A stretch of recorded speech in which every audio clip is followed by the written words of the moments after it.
Good afternoon, guys. It's Silas from Spike Week. I'm going to be joined with Trev to draft a Best Ball Mania 4. We're going to attempt to win $3 million. Three,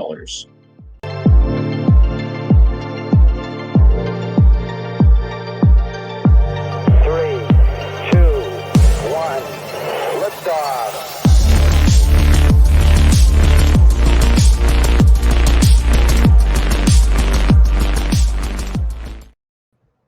Going, Trev. It's going good. I'm ready to hop in another draft. I've been out of the underdog streets for a few weeks now. Just have some slow palms going, and I miss it. Yeah. DraftKings is it's where I've been, and it's been interesting. Is your plan to max both BBM and the DK Millie, or what's your vision? I'm maxing the DK Millie for sure. BBM, I don't think I'm going to get there. I'm at about 50 right now, and I really slowed down. So I've just been doing a lot of the puppies, the palms, all the small ones that are easy. But with DraftKings, the $10 milli is the only one that I'm really taking on there. So it's a lot easier to just put all my bullets in there versus underdog. I'm just trying to get in as many drafts as possible because it's actually fun to draft on that app.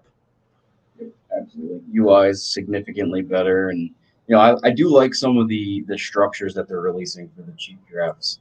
Obviously, I'm not a huge fan of BBM, but with my big win, obviously, going to try to max it. So we did actually just get in a draft. We just got to pull that up, and we drew the 9 slot, which is unfortunate because I think 9 might be the actual worst draft slot of them all this year. Yeah, this is definitely, unless you can get a faller every once in a while, but without that, it's pretty ugly. I normally look at one of the running backs and then just try to get my anchor and go from there and get as many wide receivers as I can. But it's just the starting at the top with the elite 3 receivers or even 4. I think you get any of them, and it's just you feel so comfortable, and it's not the same in the back. And I think honestly the back is going to get a little bit grosser as training camp rolls on because we're going to start to see more highlights. I can already imagine that Bijan's going to start creeping up into that top 6, top 7, and then you have that hodgepodge of wide receivers where they all have significant upside, but all have some question marks, which in round 1 you don't really want. Yeah, I've been seeing Diggs start to fall into that 9-10 spot a lot. And I've been a little hesitant just with, end of the year poorly. And I kind of forget how hot he started last year. So he's been one of the guys I've been starting to get a little more of as he falls.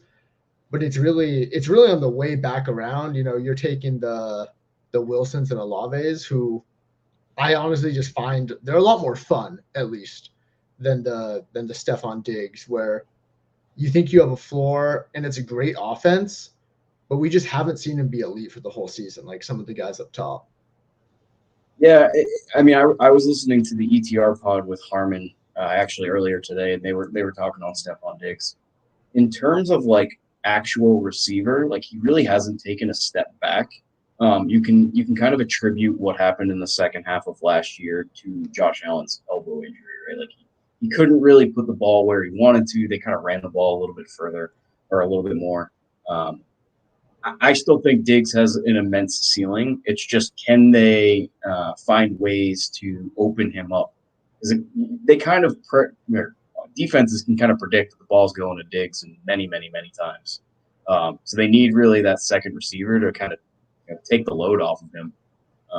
Unfortunately, he goes here because I was going to push for him at 9. AJ Brown goes off the board. I personally would be Bijan here. Not sure about you. I'm Bijan too. I like him more than Eckler for sure. I've been trying to take a lot more charges recently. I just think the offense is great, but we've seen year after year they want to have another guy in there, and even though he doesn't have a lot of touches, Eckler is getting older, and we've seen him have a few of those soft tissue injuries. I don't think he's going to take a massive setback, especially with his value as a pass catcher. But I just think Bijan is absolutely elite. They had such an efficient running game last year, and it's hard to be worse than Mariota. That's just what I always say. You know, it could be worse, but it's hard. Yeah. Yeah, no, he had how many? He had 30% of his passes were uncatchable. It was really bad for obviously London and Pitts. Bijan should open up the offense a little bit more because even though Tyler Algier was pretty damn good last year, like Bijan's a generational talent. My concern with Eckler is just even though the offense is going to be good, if they start to lighten his load around the red zone, like he won't pay off his current price. Yeah, for sure. So back up on the clock, obviously started Bijan. Where are you looking? I love Olave. You have the divisional correlation. I think they play twice unless it's a week 18 game where they play. But I just think he's the clear number one on New Orleans, and he was great with Andy Dalton last year. He definitely got an upgrade at quarterback. Waddle's right there for me, but I think Olave is just, as the number one with less target competition, is just beautiful. Yeah, I mean, we've talked about it plenty of times that we think the Saints offense is going to take a step forward. Olave, obviously, first round pick last year, performed really well. Can kind of be used all over the field. I know Derek Carr isn't the best isn't the best quarterback, but he is way more efficient than Andy Dalton. The only other guys I would have considered there were probably Barkley and Taylor, and then just kind of punted and started to piss you up. Yeah, I think I've been taking just, the more drafts you get in, the more you feel like you're doing the same thing over and over. So I've been starting to take some Pollard back there at the 1-2 turn because I think he's worthy of that price. And if I can get some unique combinations, I'll do like an Amon-Ra Pollard or a CD Pollard, guys that they've got the correlation and they're not taken together a lot. I love that. But, it's just the double running back start, especially on underdog, is like you start to sweat a little when it's coming around. Yeah, I mean, it depends on the room, obviously. I have done some of those double Dallas guys, and then I have done Pollard and Amon-Ra just to kind of change it up and see how the draft board falls. My only concern with Pollard is I think they're going to sign a veteran. I don't think they're going to go into the season with either Rojo or Malik Davis. Real concern that Zeke actually signs, and I think he's going to slide back a little bit. So I'm more trying to be a little bit cost contentious right now. Yeah, it's a definite possibility, especially seeing Deuce Vaughn run around back there in training camp. I don't think he's getting much play because I thought someone's child was on the field.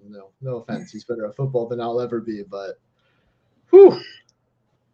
One of my buddies sent me that in Twitter and just said, I didn't know Toad was playing football just because his head's so much bigger than his body. Oh, man. So when we get to this next tier of guys, I think it's pretty flat after like DK. Who are the guys you have been targeting? Because recently I've been absolutely pounding Jerry Jeudy right around here, normally like on the comeback. But you can make a case for and against all of them, like through Drake London, Terry McLaurin. I think it's all so close. Do you have like a guy you've just been going super hard on? So to be fair, no. I'm trying to increase my Breeze shares right now just because I think he is going to actually be healthy. I definitely have concerns with Keenan. I was underweight Keenan last year, paid off just because he's getting up there in age. I mean, he was great, but it's just kind of pockets of the draft. Like my mood kind of changes. So I have grabbed a lot of Amari. I've grabbed a lot of Jeudy. I always like Drake London. Terry's up there as well. Christian Watson, who I was hammering earlier when he was a little bit cheaper, but I mean, you can kind of coin flip all of them. They all have downsides. You can poke holes in all of them, but I think all of them are really good players. So just kind of want to scatter them throughout my portfolio. So Brees is available. I personally would be Brees here. I'd be Brees here as well. Absolutely, yeah. I mean, from the 555, we big Brees guy right here, but I just think his upside and the fact that he is running, I don't think he's been cleared for contact and he's still on the PUP, but if he's looking fast, then, it's just at least something good where down the stretch, that's always been the bet with him. I feel like him and Javonte is like all right, in those like final weeks, is he going to be healthy enough to absolutely go off? And I don't think the Dalvin Cook signing is going to affect him that much. I never thought he was going to be a 90% snap guy. I think even if Cook signs and he's getting 60, 70% of the snaps, it's similar to Pollard last year, right? Where he's just so good, he's so much more efficient that he can work with that and just go crazy. Yeah, and kind of going off that, I don't think they're going to use Dalvin like a workhorse, right? So they're just going to kind of mix him in. Um, and Brees is he is a generational talent. He is absolutely unreal at the position. That offense is just on an upward trajectory. So just trying to get my share as well I can. Because as soon as he starts practicing and gets off PUP, he's going to be like, and he's going to go in that Pollard, Derrick Henry, Ramondre. 100%. I would be looking at probably wide receiver here. Drake London's interesting if we want to build out an Atlanta thing, but I can also look down the board. I like Kirk. I like Mike Williams. I even like DeAndre Hopkins. Any leans? I think I'm London here.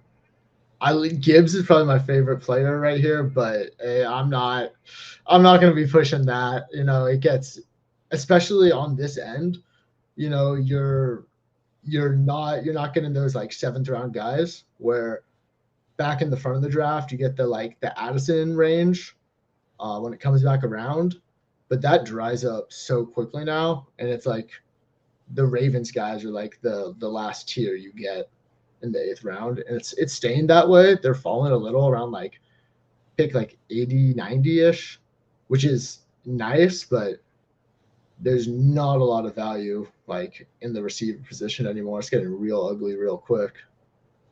Yeah, we'd have to take like the Tyler Boyds and the Juju Smith-Schusters if we grab 3 running backs. I personally am trying to stay away from Gibbs on underdog. It might come back to bite me in the ass, but I think they're going to kind of ease him in. Obviously, they do have David Montgomery, who I think is going to be more of that high value touch goal line back. Gibbs is kind of like a scat back. I mean, obviously they did draft him at 12, so like I could be completely wrong here. But half PPR touchdowns are way more valuable, so just trying to stay away from him where I can. Yeah, I think I see the bull case where they hated Swift and he was still super relevant for fantasy. So if they don't hate Gibbs, he's a better prospect by a decent amount, in my opinion. Just his like pass catching ability, his yards per route run were absolutely elite. So I think he could be so good, and they could just absolutely fall in love to the point where they're like, okay, we paid David Montgomery, but unless we're actually on the 1 yard line, we want to keep this guy in, especially for the high value touches. So I just think like, God, it's so you can just paint the picture where Goff is just dumping off, and especially in those first few weeks, like he can, if he's getting on the field and getting a lot of the pass catching work, he can just prove himself to the coaching staff, which sounds stupid, but a lot of the coaches in the NFL, they need to see it even if they believe in the guy. So I think early opportunity matters so much for rookies, just to kind of prove like, yeah, I belong. Like, keep me out here. I can be your guy. Yeah, and kind of going off that, I mean, Dan Campbell, is definitely a smash mouth football. So as soon as Gibbs kind of drops his shoulder and really puts it into somebody's like chin strap, I think they're going to be a little hesitant to use him. I kind of foresee that Demont kind of goes into that Jamal Williams role, and it wasn't just that they used him like on the 1 yard line; they used him all throughout, all over the football field. He is a better pass catcher than we think. Just kind of it's kind of showing that he is who they want him to be. Right? He's not going to do anything wrong necessarily. I know the industry absolutely hates David Montgomery, but I'm kind of talking myself into that fact that he's probably a value right now. It's not. I've taken him a few times. Like you can paint. I mean, it's a great offense for running backs, and if they're not using Justin Jackson this year, they could easily both be values. So you can paint the picture, but they re-signed Justin Jackson, so it could all go to shit instantly. Week 1. So we are getting a hopefully pretty gnarly Fields eight Yeah. picks. I would be him or one of the Seattle guys. I could get behind Kittle. Fields is still there. I think Fields with we have the double Atlanta. It makes a Yeah, little too much sense. it gets us off Ritter, and we can just play that Fields goes crazy, but the offense on the other side is also going crazy. And Bijan could run in 3 touchdowns instead of Ritter having to actually get there. Yeah, we got a couple outs on the Falcon side. I mean, we already made the bet they're going to be a competent offense, so I think it's worth it to just go all in, even if it's wide receivers going to take a hit. But as long as we get, I like Deontay a lot. I liked him more when he was going in the 70s, but I still think he pays off this value if he comes back to us. Lockett is inevitable, as I've always said.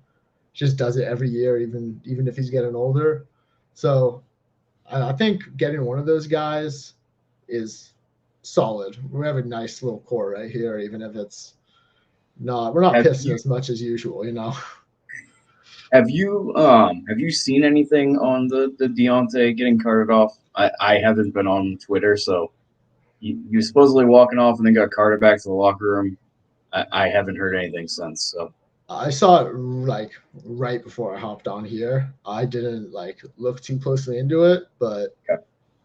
it We don't doesn't have to matter too worry much if about he's it anyway. gone. Yeah.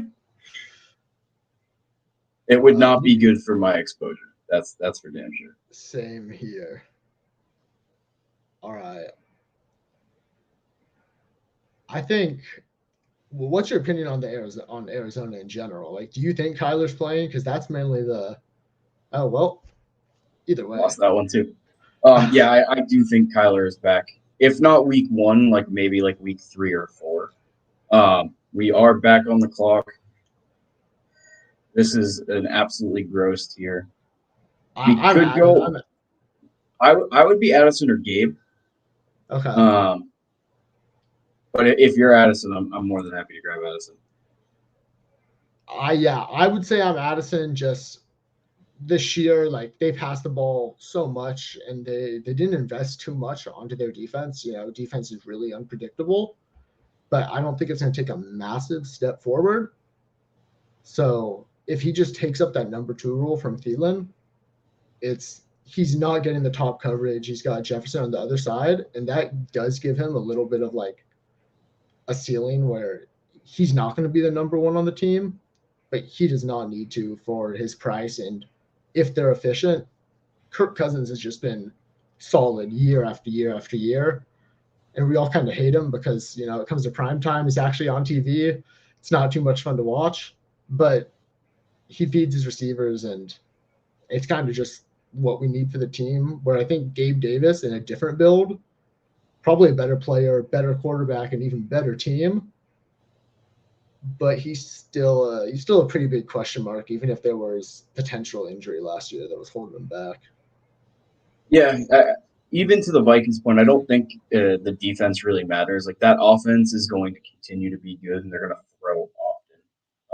So even getting, it's a very highly concentrated offense. So obviously they don't have Dalvin Cook anymore. We assume Madison steps into that role, but could be more of like a rotation.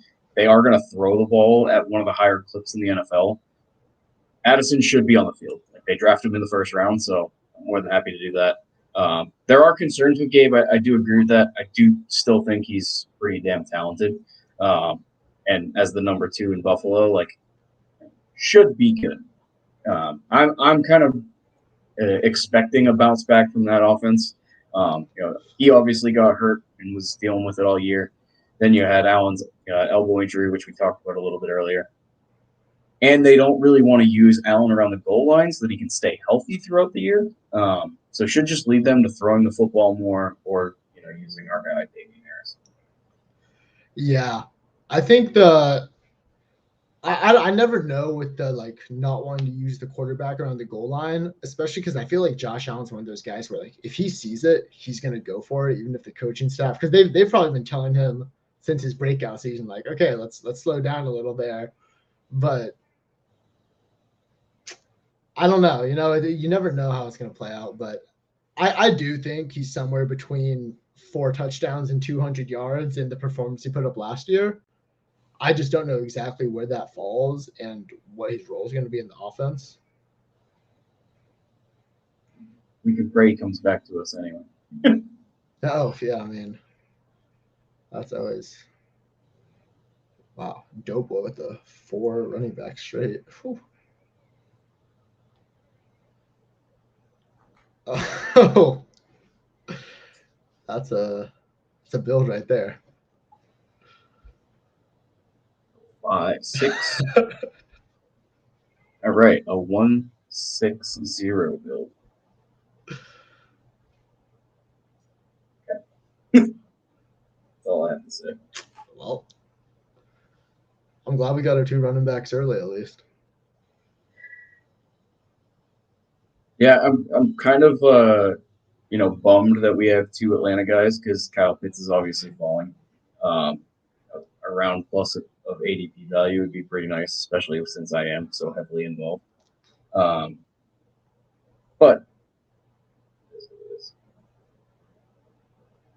I personally would not invest that much into that offense, so I would not be taking him here. Yeah, it's definitely tempting, but we don't have any upside with that. I think 2 of them in a week could go off probably on occasion, but all 3, and he does. Wow, that's painful.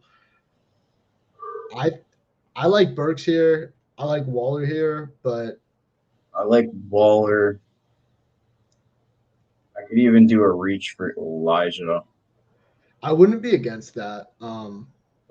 There's been a lot of wide receivers running off the board, and it's starting to get towards that dead zone. Let's grab Elijah Moore as a bring back off Brees.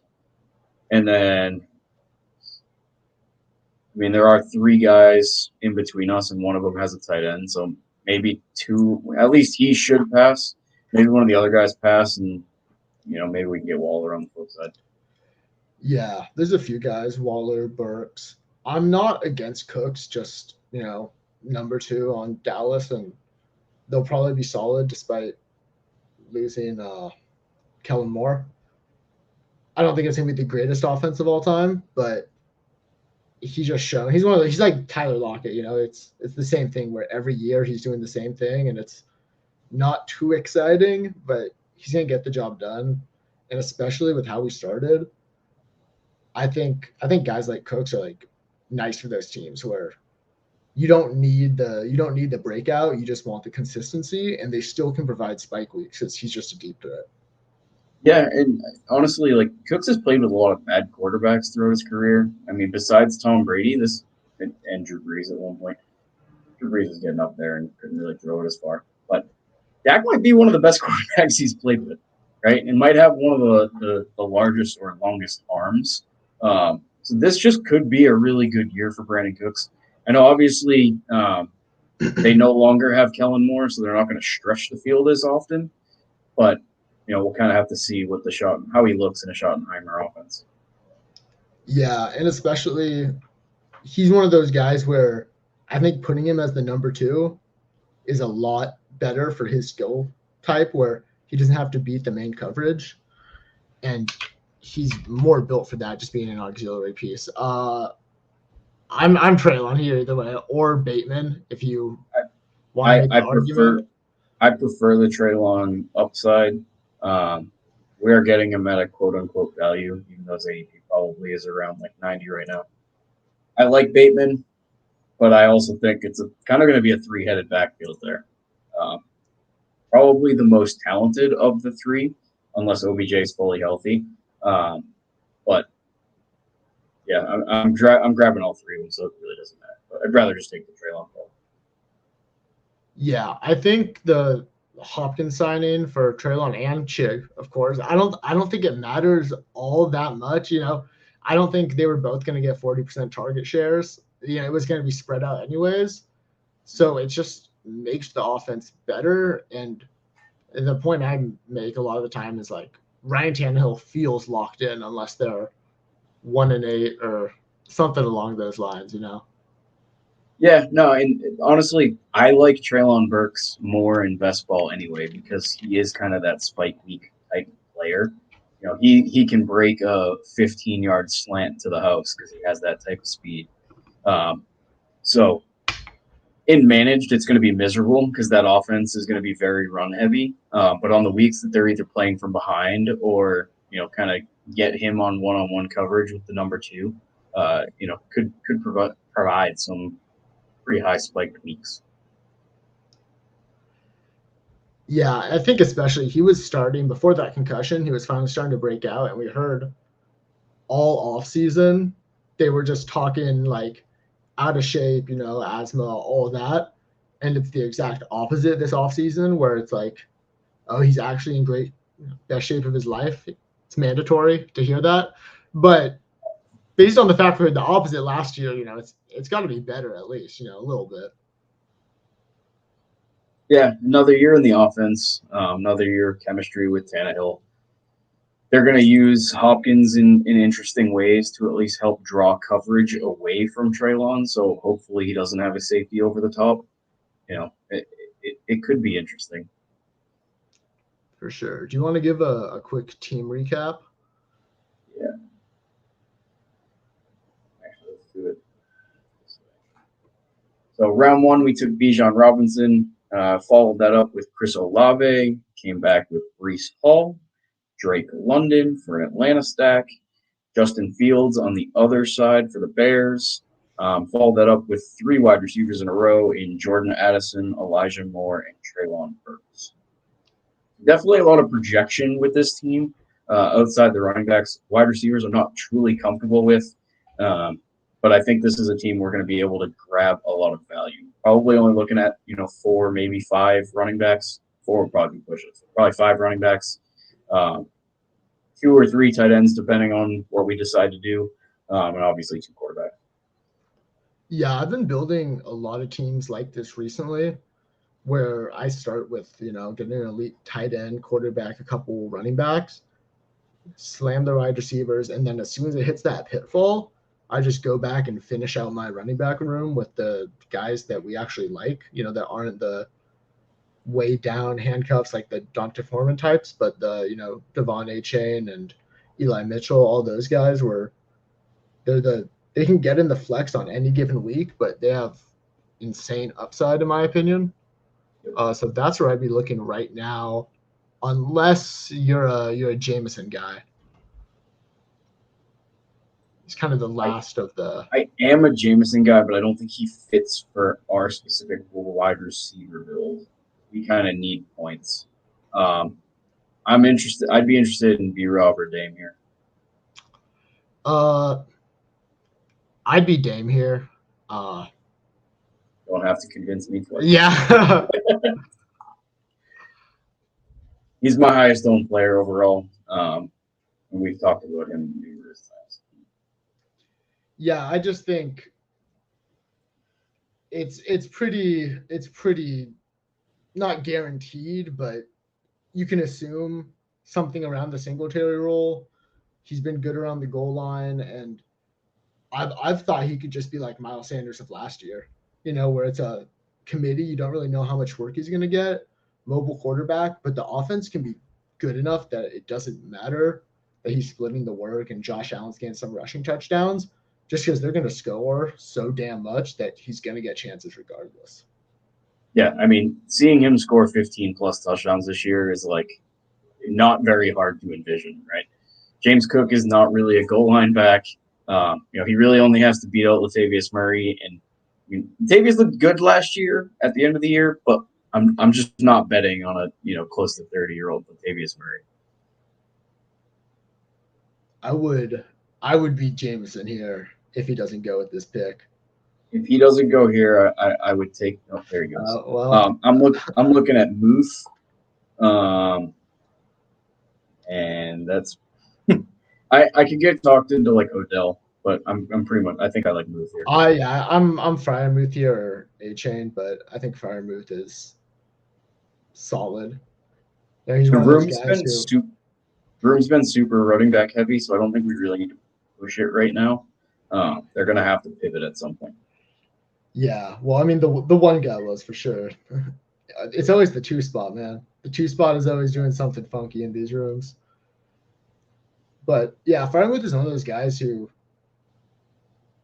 even if even since his rookie season is what I was trying to say, that he's just been on the field and just constantly getting work. And I think the upside for the Steelers offense is better than old Roethlisberger, and it's definitely better than rookie Kenny Pickett, assuming he takes even just a small step forward. They were putting up production with Mitch Trubisky. Wasn't great, but he was still a viable tight end. So I think at these prices, it's not really baked in that the entire team could be pretty solid, and they upgrade the O line. Yeah, O line upgrade's important. You're getting a first round pick rookie quarterback in his second year. Should take a little bit of a leap forward. We did talk about Deontay Johnson being hurt earlier. If he's hurt, that over the middle kind of short roll kind of goes away, and Muth could kind of absorb those targets. Plus, he's going to be heavily utilized in the red zone. No Chase Claypool. Yeah, I definitely thought they were going to bring in more of a Claypool replacement.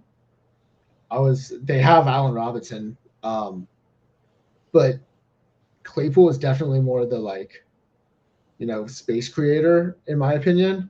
Where Pickens is also the big body, but Claypool actually had speed on the team that was pretty elite. And Allen Robinson is a run blocker at this point. I don't know what else he's doing. He's not making any separation. There's no space being created there. So I think just the lack of competition, it's just the two receivers and that's about it. I definitely think that any step forward from Pickett is just like massive for him. Yeah, he's been a priority target for me, especially as a QB2. I think he should be on this build as well. All right, go ahead. I was gonna say I'm looking at Dobbs or Mooney here. I'm looking at. I keep jinxing I think it just makes sense to stack up Fields, grab Mooney. I think one single stacking him is okay, especially since we already grabbed two Atlanta guys.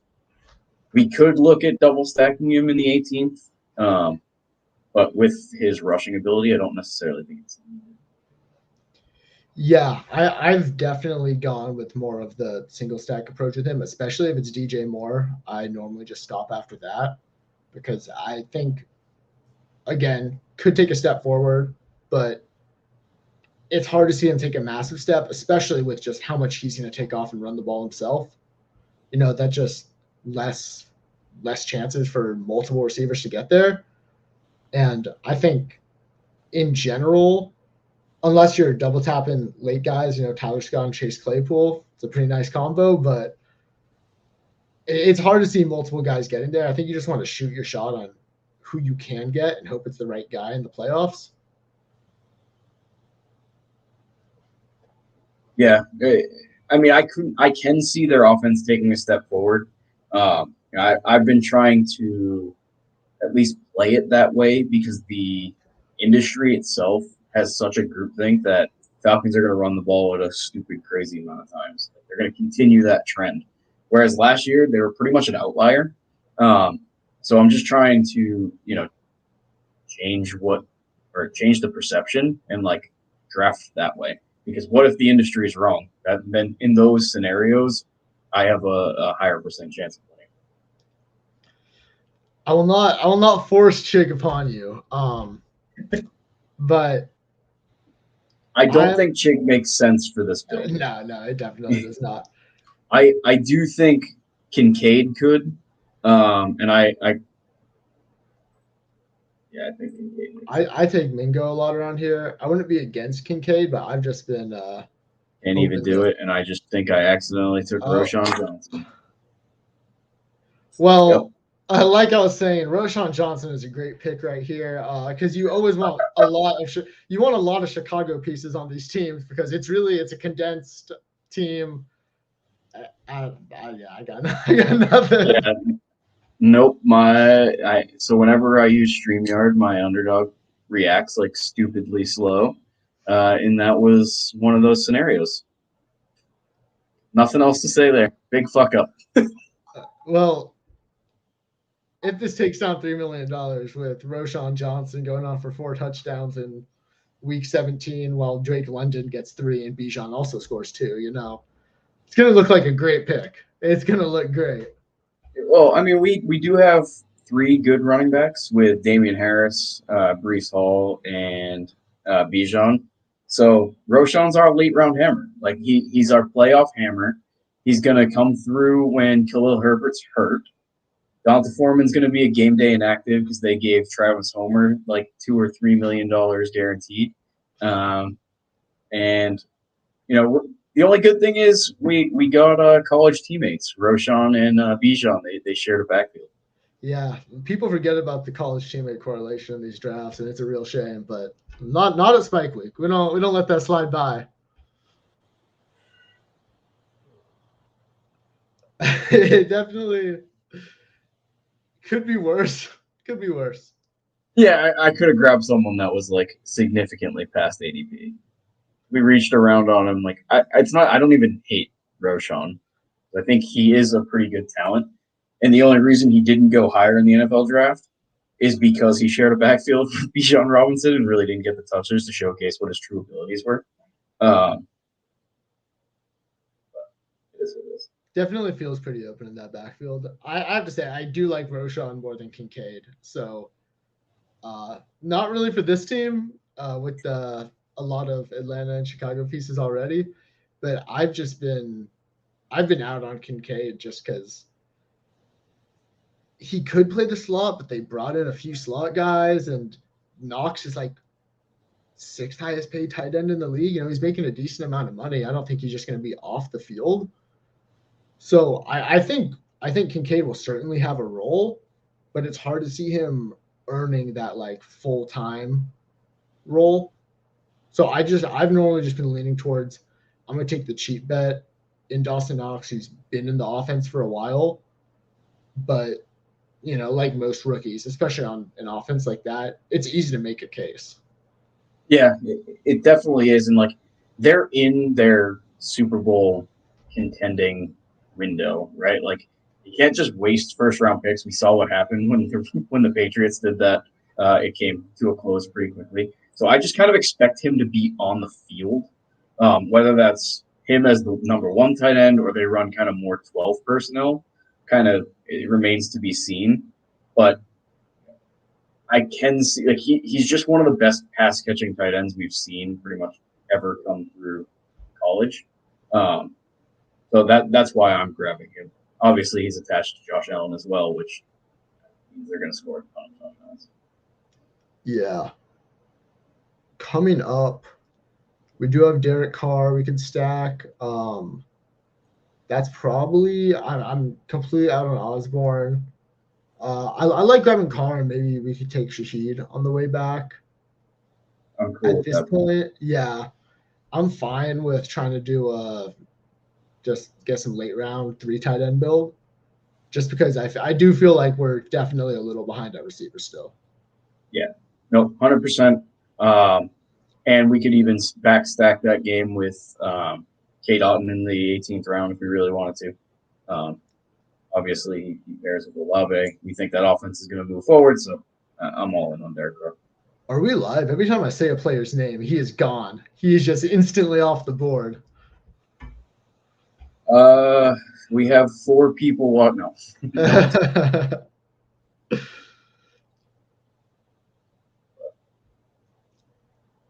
I mean, I also like Juwan Johnson, so he's also a possibility.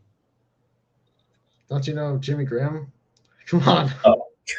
That's our 18th round pick. We're going to grab Taysom Hill, and they're going to run 2 quarterback offense. Finish it out with Taysom, Jimmy Graham, Juwan Johnson. I have to look this up. I don't even know if Jimmy Graham's a player. I highly doubt he is. I think he is. I think if I had to guess. Yeah.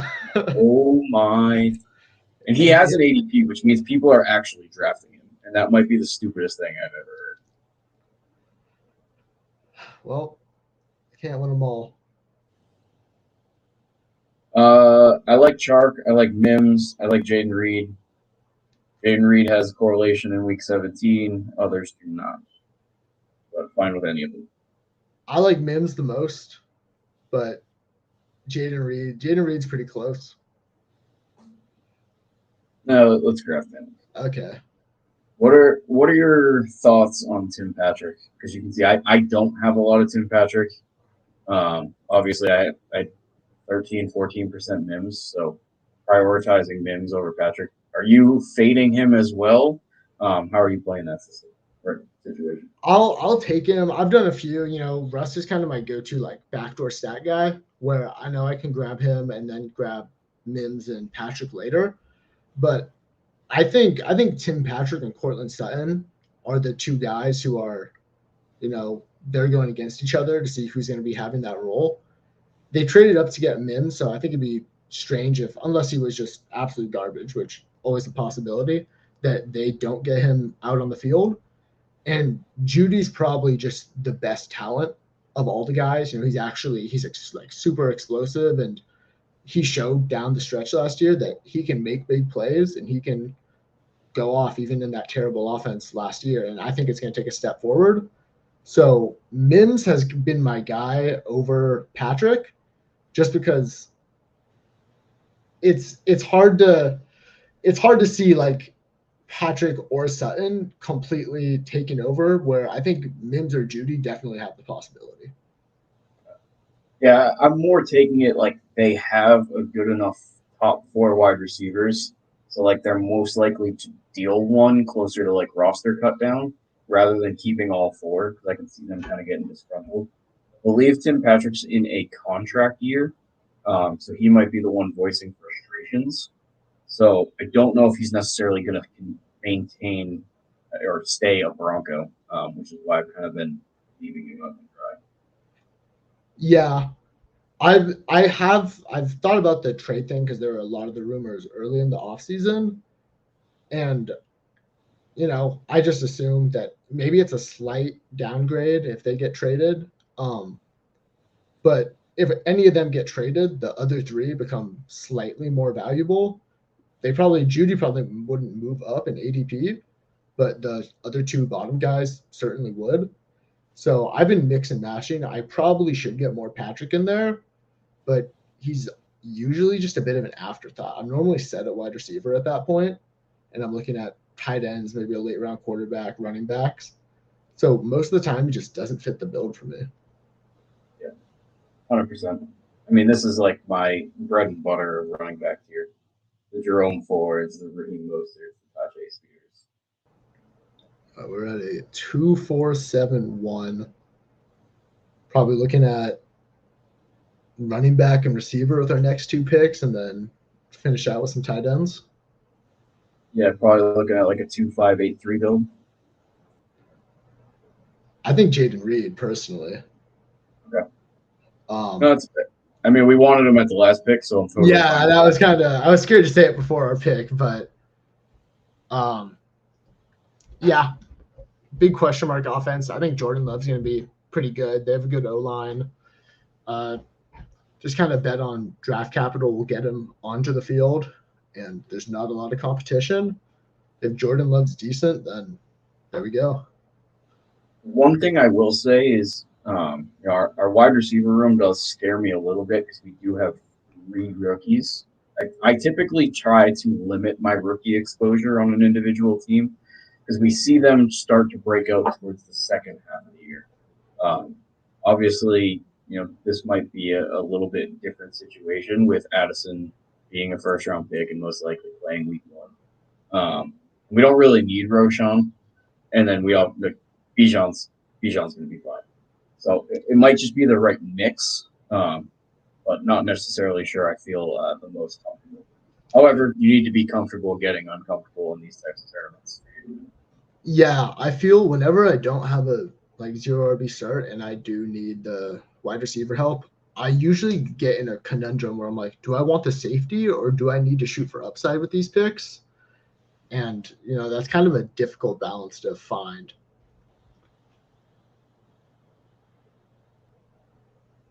Anyone standing out to you? I think this is just running backs are all the same at this point. Maybe Fournette is a little bit better than the rest, but I'd be Knox or Conklin right here. Probably Knox. I prefer Knox for the better offense. I mean, we kind of already touched upon it a little bit earlier, so Yeah. Knox. The running, like you said, the running backs are all the same. I'm going to be probably pushing for us to just grab Evan Hull in round 18. That's our That guy could be our as of fit. 3 days ago. Yeah, I've been starting to take Conklin a little more. Just the Jets wide receiver room is disgusting. I saw a rumor today about Devontae Adams maybe wanting to go over to the Jets, get back with Rodgers. Not sure how true that is, not sure how it would work out. I know he just restructured his contract, but if that doesn't happen, it's pretty easy to see Conklin actually earning a solid workload. And Rodgers has been pretty good at targeting his tight ends through the years. Last year was not the best, but the whole team was pretty down for Green Bay last year. So I think Conklin could just be one of those sneaky guys who's just not super efficient, but if he's catching 4 or 5 balls a game and gets in the end zone a few times, could definitely provide a few spike weeks. So, I mean, last year everybody thought it was going to be Uzoma, and obviously it ended up being Conklin.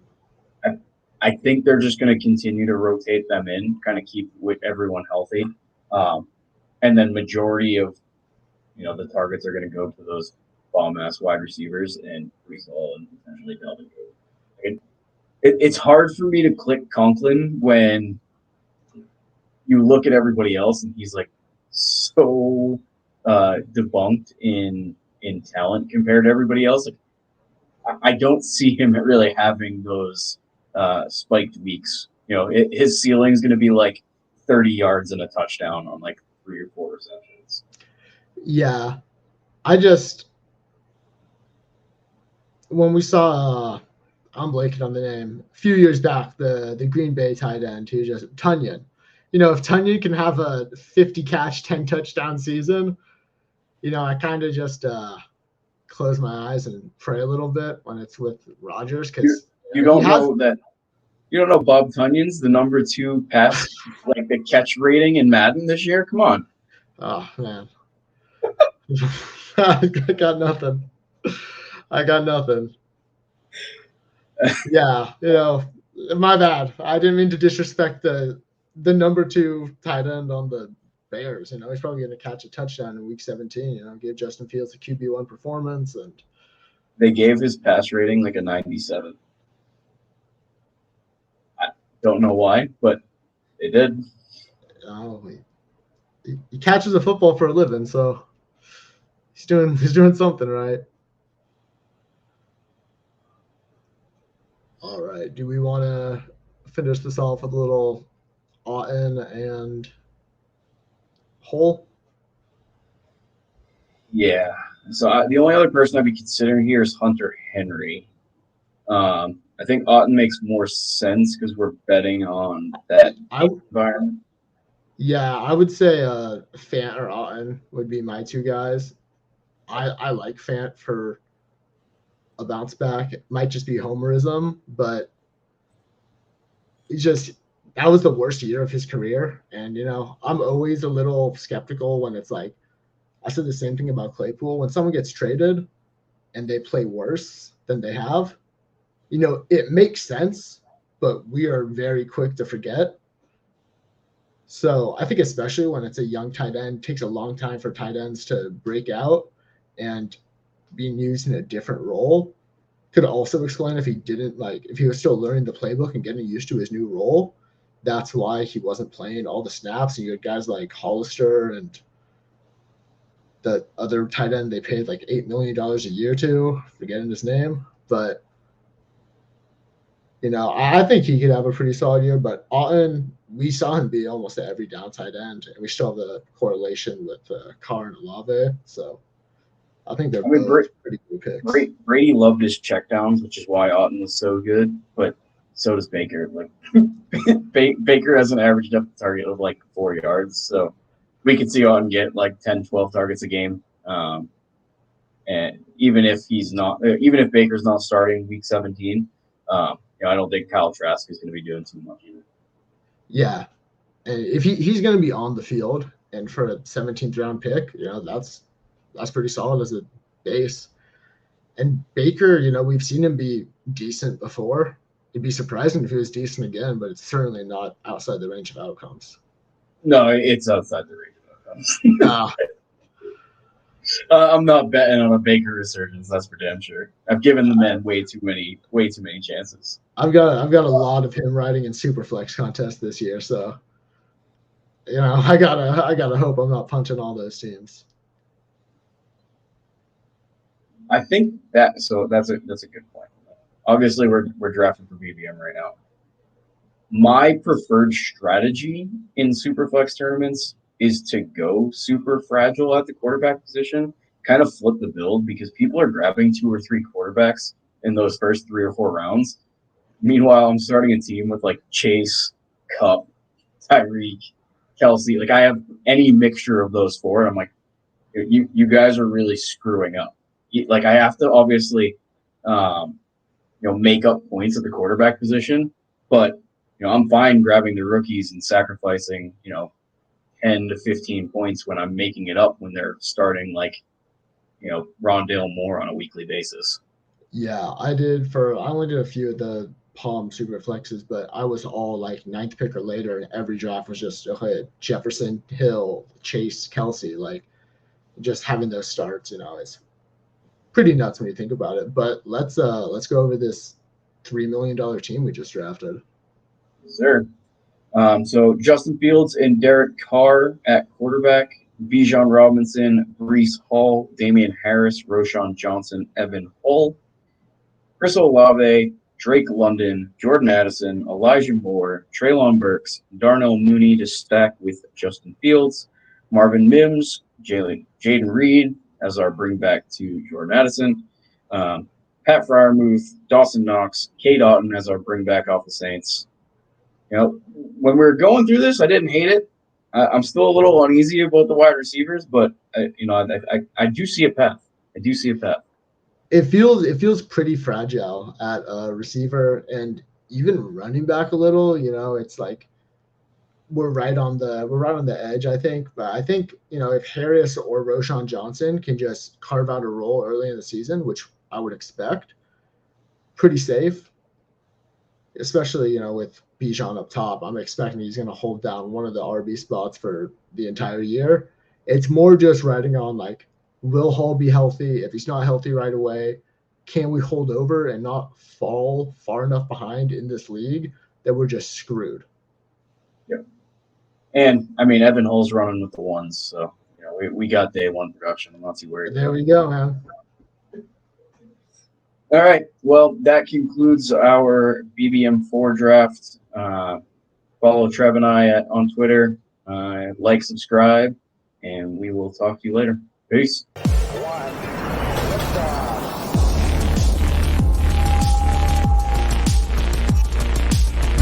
Woo! Those were some spicy takes. Want to stay up to date with all of the other spicy takes we're going to have over here at Spike Week? Why don't you press that subscribe button below? You turn notifications on, we draft a team, boom, you know about it. We have another spicy take, boom, you know about it. You can be there. You can draft with us. You want to stay up to date? That's how you do it. All right, we'll catch you later next time here at Spike Week.